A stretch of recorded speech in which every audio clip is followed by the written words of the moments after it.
death is a whisper in the Anglo-Saxon world," writes Kevin Toolis in My Father's Wake. "We don't want to see the sick, smell the decay of wizened flesh, feel the coldness of the corpse, or hear the cry of keening women. We don't want to intrude on the dying because we don't want to look at the mirror of our own death. Why have we lost our way with death?" That question echoes through what is a long meditation on death, dying, and our attitudes to mortality, our own and others. As its perhaps extravagant title suggests, it is also a celebration of the traditional Irish way of mourning the dead, the three-day wake with open coffin, a constant stream of reverent visitors, and endless cups of tea and triangular sandwiches. Toolis, an Irishman who has lived and worked in London for most of his adult life, contrasts this often transformative ritual with what he sees as the sense of collective denial that marks the Anglo-Saxon way of death. To the outsider, it does indeed often seem that the English regard death as another one of life's myriad inconveniences, something to be dealt with as efficiently and with as little fuss as possible. Unless, of course, it concerns a pet. Toolis is angry about this cold shouldering of death. For him, death has tended to be up close and personal. He worked for a time as a foreign correspondent on the front line of various conflicts. In a chapter called Fragments, he recalls the dead he encountered in famine-ridden Sudan, at an AIDS hospital in Malawi, and among the many instances of human collateral damage that Gaza residents have endured from Israeli bombardments. It was there, exploring a half-demolished house, that he had a brutal epiphany of sorts about his trade, and about himself. He came upon what he thought was a bundle of rags and grey dust, but which turned out to be the body of a child. "I felt ashamed, a ghoulish voyeur. Exposed. What could I offer in return for this death? A few words or paragraphs printed." Brooding on the plane home, he came to another realization that the fragments of things that I saw and experienced could never teach me how to live with death in my own ordinary life. Kevin Toolis, third from right, and other members of his family with a donkey and trap. That ordinary life, though, is marked by death also, as every ordinary life is sooner or later.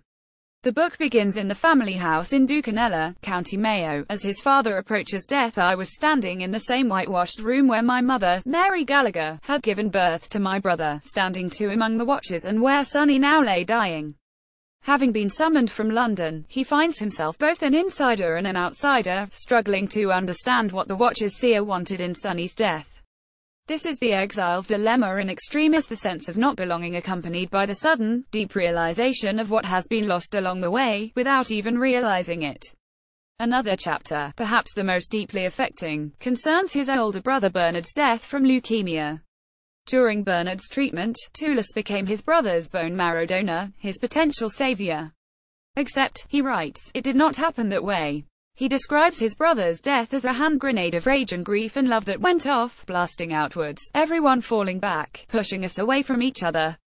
A wound. These more intensely personal encounters with death and the tidal pull of capsizing grief are the moments that resonated most with me, not least because they bring home the state of utter incredulity and unpreparedness that a death unleashes in those close to the deceased. In The Year of Magical Thinking, Joan Didion described the sense of unreality that attended the sudden death of her husband. There was a level on which I believed that what had happened remained reversible. With that, too, came an anger of which she had never known herself capable. Didion's rage was directed at a society that had left her utterly unprepared for the great unmooring that is grief, and Toolis, too, has written a broadside against that collective denial, but his book is much more than that.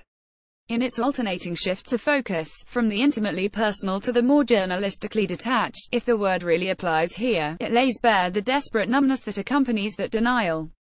In its place, Toolis posits an acceptance of the inevitable which, while it does not banish the pain of grief, invests it with a resignation and a grace that is, in essence, healing and somehow life-affirming. His final chapter, How to Love, Live and Die, is a prescription for facing death. A tender wake. He advises the uninitiated, take your kids along too, if you can.